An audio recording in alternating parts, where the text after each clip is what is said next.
नमस्कार, संजय वाद में आपका स्वागत है। मैं संजय सिंह। सरकार पर एक बार फिर से सेना के राजनीतिक इस्तेमाल के आरोप लग रहे हैं और इस बार ये आरोप सेना मुख्यालय की तरफ से सेना के जवानों को उनकी छुट्टियों के उपयोग के बारे में जो परिपत्र जारी किया है उसको लेकर के हैं। इस परिपत्र में सेना के जवानों से कहा गया है कि वे छुट्टियों के दौरान सरकार की योजनाओं का प्रचार प्रसार करें। इन योजनाओं में स्वच्छ भारत अभियान, सर्व शिक्षा अभियान, राष्ट्रीय उच्चतर शिक्षा अभियान, सक्षम समग्र शिक्षा, गरीब कल्याण रोजगार अभियान, आयुष्मान भारत योजना तथा जन औषधि केंद्रों की योजना शामिल है। इसके अलावा जो सरकार की तमाम बीमा योजनाएं चल रही हैं, जैसे कि राष्ट्रीय पेंशन स्कीम एनपीएस, अटल पेंशन योजना और पशुओं की इंश्योरेंस की योजना, राष्ट्रीय स्वास्थ्य बीमा योजना, दीनदयाल ग्रामीण कौशल योजना तथा ग्राम ज्योति योजना इत्यादि। जो आर्मी का ट्रेनिंग कमांड है, इसकी इबारत उसने तैयार करी है।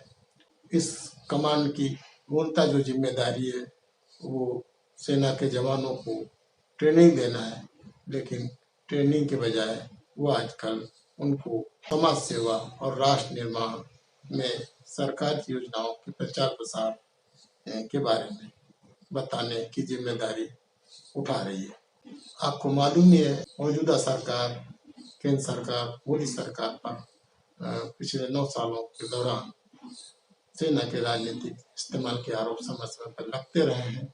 जब पुलवामा हमला हुआ था तब जवानों के शहीद होने को लेकर ये आरोप लगे थे।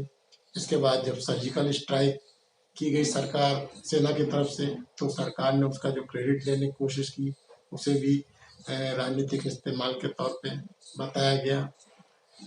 यहाँ तक कि जो अभिनंदन वर्धमान, जिन्होंने अपने विमान से पाकिस्तानी एयरफोर्स पर हमला किया था और उस दौरान उनको वहाँ पर गिरफ्तार किया गया, फिर भारत उनको लाया गया, तो उनकी वापसी को भी सरकार ने चुनाव के दौरान बनाने का प्रयास किया था। और जो उसके बाद चुनाव हुए थे उसमें प्रधानमंत्री मोदी के साथ अभिनंदन वर्धमान के पोस्टर लगाए गए थे, तो उसे लेकर भी सरकार की आलोचना की गई थी। और विपक्षी दलों ने अग्निवीर योजना है, सरकार की तरफ से लाई गई है, 4 साल में ट्रेनिंग दी जाती है अल्पकाल की सैन्य सेवा के तौर पर, उसकी भी आलोचना की गई।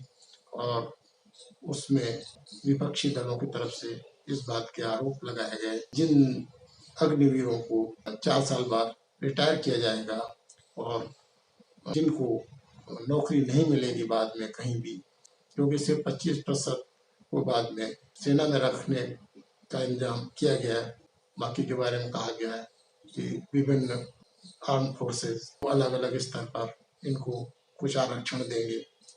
फिर भी कुछ जवान बेरोजगार हो जाएंगे 4 साल बाद, तो उनके बारे में ये कहा गया कि उनका इस्तेमाल आरएसएस यानी कि राष्ट्रीय स्वयं सेवक संघ अपने स्वयं सेवकों के तौर पर करेगा और इन प्रशिक्षित सैनिकों को तोड़फोड़ की गतिविधियों में इस्तेमाल किया जा सकता है, ऐसा राजनीतिक दलों का आरोप रहा है। अभी पिछले दिनों मणिपुर में भी कुछ आरोप लगाए गए थे विपक्ष की तरफ से कि वहाँ भी सेना अलग अलग खेमों में सैन्य बलों को बांट दिया गया है।